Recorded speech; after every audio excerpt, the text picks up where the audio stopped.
Bonjour à toutes et à tous, bonsoir à toutes et à tous. Alors, je voudrais revenir un peu sur l'affaire Dieudonné. Alors, juste avant de répondre, je voudrais répondre très rapidement à ceux qui m'envoient des mails et qui me posent des questions concernant le livre que j'ai écrit.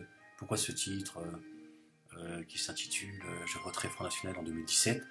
Et en fait, je sens bien, bon, au-delà de certains qui essaient de me faire parler, etc., qui perdent leur temps, mais certains, j'ai bien compris qu'ils se posaient des questions qui sont légitimes et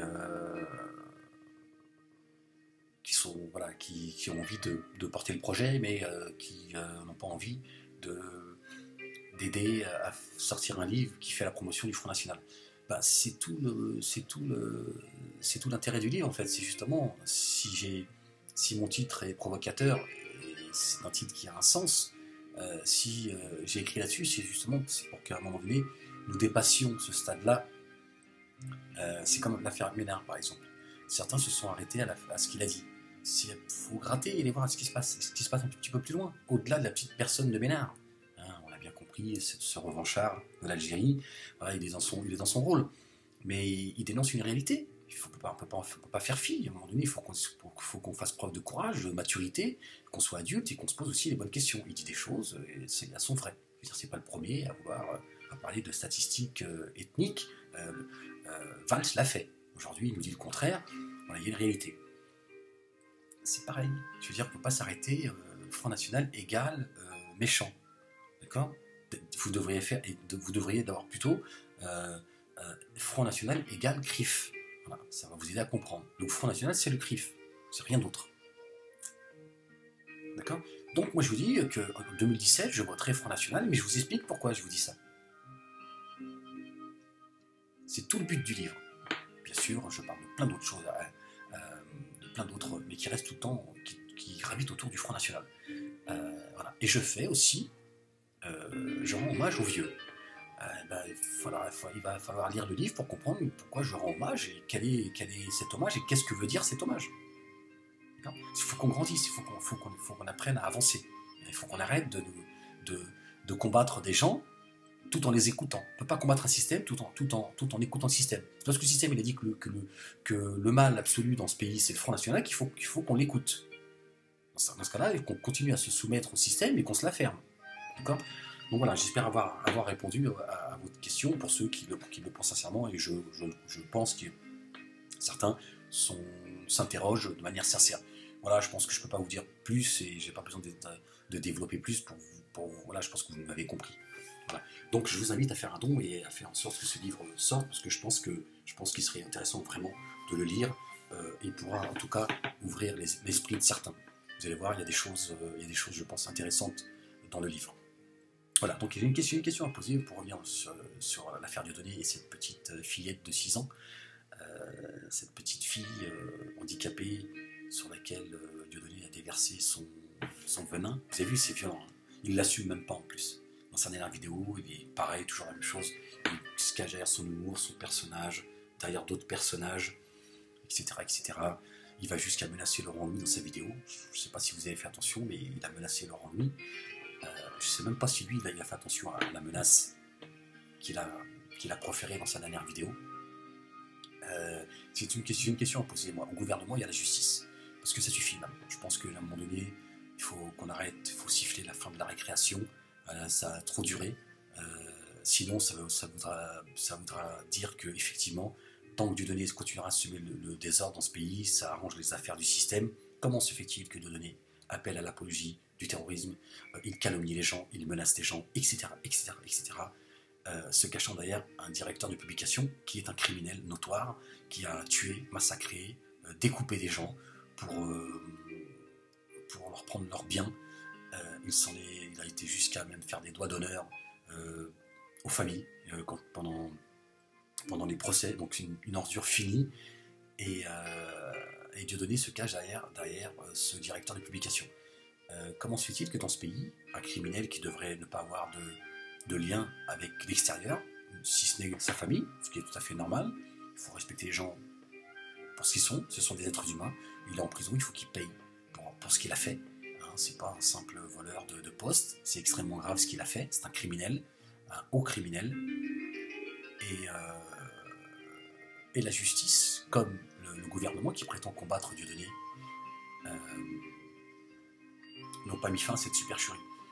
Je veux dire, c'est très étonnant que l'on puisse, depuis sa cellule, piloter un site, Canal+, Dieudonné et son entourage, qui pour certains, à mon avis, finiront en psychiatrie. À mon avis, quand ils vont commencer à prendre conscience de la saloperie dans laquelle ils se sont mis, dans laquelle les a traînés Diodo, c'est-à-dire ce qu'il a écrit sur la gamine, il faut avoir les tripes bien accrochées. C'est d'une... Je veux dire, Dieudonné est un nazi, quoi. Même moi, je n'ai jamais subi ces attaques-là venant de la part des sionistes ou des journalistes, qui n'ont pas toujours été corrects, certains journalistes, mais ils n'ont jamais été en dessous de la ceinture, etc. Ils ne m'ont jamais posé des questions. Là, c'est un truc de fou. Hein. Tout ça pour régler des comptes avec Laurent Louis et la maman de cette gamine, puisque on voit bien il règle des comptes avec la maman. Alors, est-ce que c'est lui ou c'est son entourage? Mais quand il parle du père biologique, c'est pas Laurent Louis, le père biologique. Donc on voit bien qu'il s'attaque directement à la famille. Et donc la famille, c'est elle et sa gamine. Et d'une cruauté, c'est abject. Hein. Et bien évidemment, c'est pas lui. C'est pas lui. C'est Dieudonné. Mais je comprends d'ailleurs que certains ne comprennent pas ce qui se passe parmi ses fans. Je parle pas de sa secte, hein, mais parmi ses fans. Mais parce que, en fait, vous aimez le personnage. Il y a le personnage, il y a Dieudonné. Dieudonné a créé un personnage, c'est son métier. Mais vous aimez le personnage. Et là, on a de plus en plus affaire à Dieudonné. Et là, vous comprenez pas, vous dire qu'est-ce qui se passe, pourquoi il se comporte comme ça. Mais là, c'est pas le personnage qui a changé. Le personnage, c'est toujours le même. Dieudonné, quand il monte sur les planches, voilà. Quand c'est lui qui s'exprime, c'est plus le même. Donc vous avez l'impression que c'est la même personne. Non, il vous a vendu le personnage que vous aimez, qui vous dépouille, mais que vous aimez.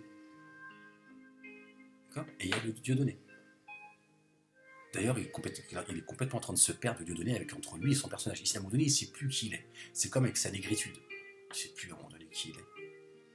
Dieudonné qui nous dit, oui, son avant-dernière vidéo, nous sommes tous des bougnoules et des noirs. Non, tu n'es ni noir ni bougnoule, Dieudonné. Par contre, tu dépouilles les noirs et les bougnoules, ça c'est sûr. Ou tu es noir et bougnoule quand tu vas mal, quand on a besoin. Hein? Robin des Bois, il dépouillait les riches pour donner aux pauvres. Toi, tu dépouilles les pauvres pour t'enrichir. Tu vois, c'est tout le...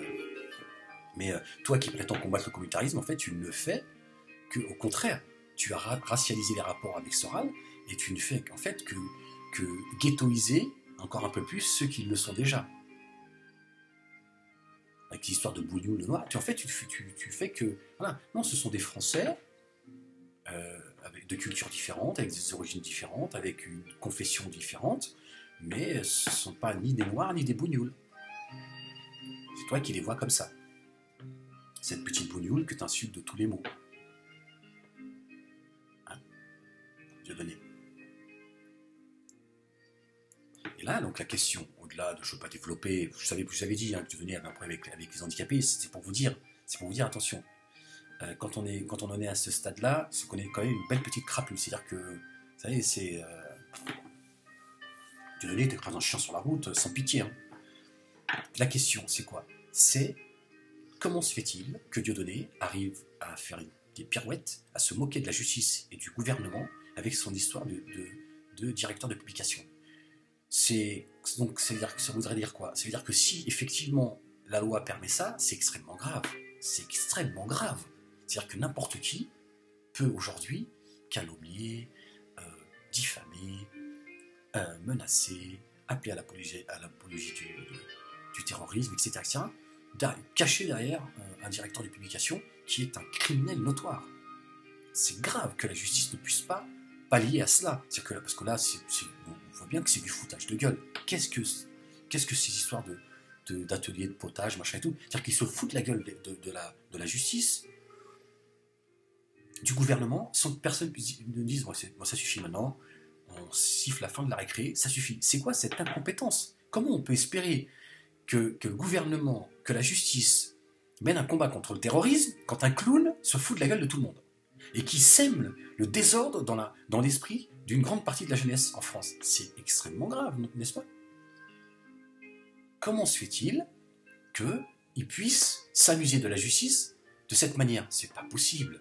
Une justice compétente, je dis, attendez, ne mélangeons pas tout, cet homme-là est en train de payer pour des crimes extrêmement graves. Il n'a donc pas le droit d'avoir de lien avec l'extérieur si ce n'est sa famille.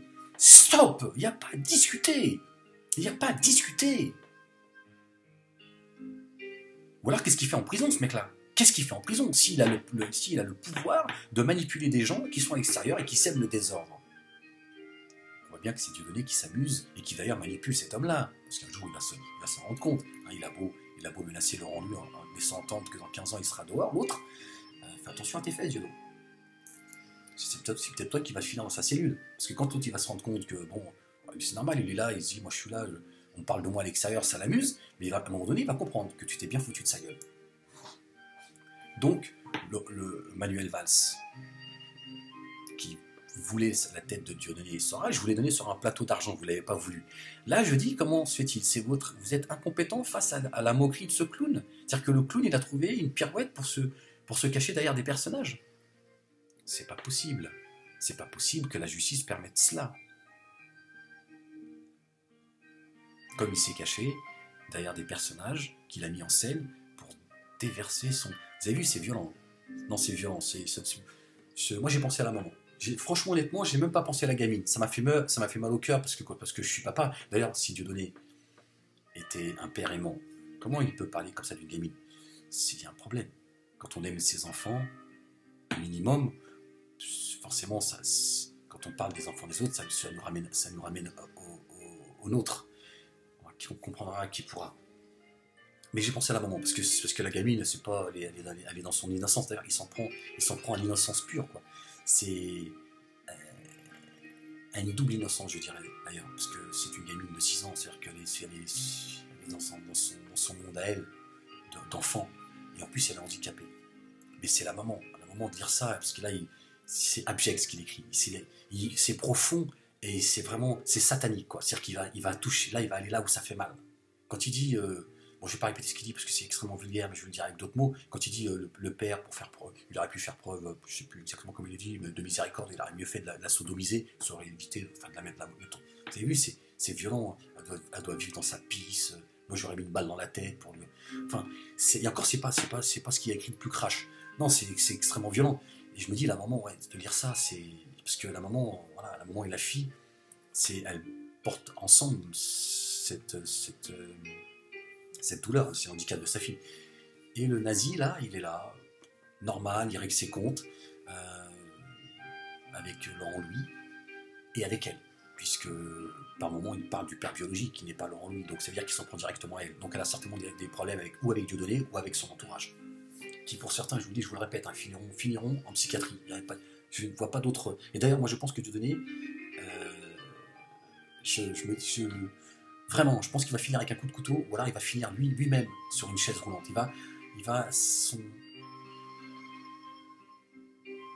Je ne vois pas comment il peut pas. Je ne vois pas comment il pourrait finir autrement. Non, c'est une ordure. Il faut le dire, hein, c'est une ordure. Lui, ceux qui l'entourent, ceux qui sont. Bon, je parle pas de Joe Corbeau, ce combattant de Leader Prize, hein, et puis ceux qui disent rien, qui se taisent, qui ne dit mot consent, qui passent leur temps de dire que Dieudonné est magnanime et que Dieudonné il leur a rien fait, donc et qui, je sais pas comment ils arrivent avec leur conscience à continuer à graviter autour de quelqu'un qui déverse son venin comme ils viennent de le faire, lâchement, qui se cache, qui n'assume pas en fait ses propos. Tout le monde a bien compris que c'était lui, c'était une évidence. Il n'y a qu'un enfant de 6 ans qui peut le croire. Et c'est hallucinant, quoi. Je me dis comment il y a encore des gens qui peuvent graviter autour d'une ordure pareille. Et donc la question, c'est celle-ci. Comment se fait-il que Dieudonné puisse se cacher, juridiquement parlant, et que l'État français ne mette pas fin à cette nuisance qu'est cette dissidence? Dieudonné sera. C'est plus possible. C'est plus possible. Najat Vallaud-Belkacem a la raison de se plaindre, et en fait, elle n'a même pas mesuré en réalité les conséquences d'une partie de la jeunesse qui est complètement polluée par Dieudonné, qui les a pris en otage avec ces histoires de liberté d'expression, etc., mais qui, moi, m'ont censuré de manière radicale. Ils ont essayé de m'acheter, de me proposer ils ont envoyé leur messager, Dios, entre 200 et 300 000 euros. J'étais tellement en colère, et je suis bien content aujourd'hui d'avoir refusé cet argent de ce nazi. Et ils ont dit, LLP leur avait dit, Ahmed, il fera couler le bateau.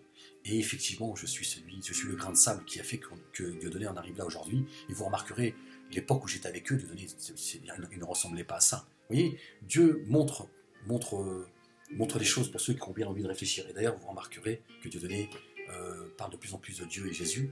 Et ça va lui coûter cher. Parce que tu mélanges pas Dieu, tu mélanges pas la pureté à ta saloperie.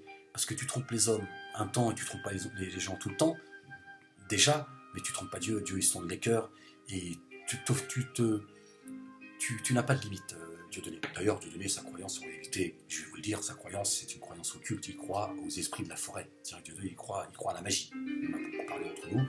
Et donc, curieusement, vous voyez, ce lien direct avec la franc-maçonnerie, quand je dis curieusement, c'est une façon de parler, et Dieudonné, sa vraie croyance, au-delà du dollar, c'est ça. Dieudonné croit à la sorcellerie. Il pense que c'est ça. Il en parlera un jour certainement. Et donc, voilà, et je vais m'arrêter là-dessus. Manuel Valls, encore combien de temps vas-tu te moquer du monde? Najat Vallaud-Belkacem, pareil. Comment se fait-il que vous ne mettez pas fin à cette mascarade concernant ce dit directeur de publication qui lui permet de se moquer de tout le monde, autant de la justice que de l'État et que de cette jeunesse qu'il pollue. C'est très curieux. Voilà. Je vous salue, je souhaite bon courage à cette maman, à sa fille et à Laurent Louis qui est venu agrandir cette famille. Parce que je pense que lui aussi, ça doit lui faire mal d'entendre quelqu'un qui pensait être son ami. Salut, tu as vu Laurent? Moi j'étais tout seul. Et j'ai subi ce que vous êtes en train de subir. Calomnie, mensonge, on a dépeint une image de moi auprès de mes enfants de manière crapuleuse par le net. On m'a menacé de mort, on a insinué que c'est mes enfants qui allaient morfler. Puis moi j'étais tout seul. J'ai eu le soutien de personne ne m'a soutenu, ni Islam et Info, ni je ne sais quoi. Alors j'en veux à personne parce que je sais que c'était pas facile à comprendre, mais c'est juste pour vous dire, vous avez vu, moi, quand le caviar et le champagne coulaient à flot et vous vous faisiez tous des bisous sur la bouche, certains même, dont toi, et là encore je ne t'en veux pas, vraiment, de me traiter de petit con parce que vous pensiez que j'avais qu'un objectif, c'était de détruire la dissidence. J'étais juste en train de vous dire, attention, moi il y a longtemps que je porte tout ça, j'en ai marre, et je pense que j'en ai marre de culpabiliser. Il faut que les gens sachent que en fait ce sont des escrocs, et en fait ils combattent pas le système, ils sont le système. Et avec le temps, la vérité reprend toujours son droit.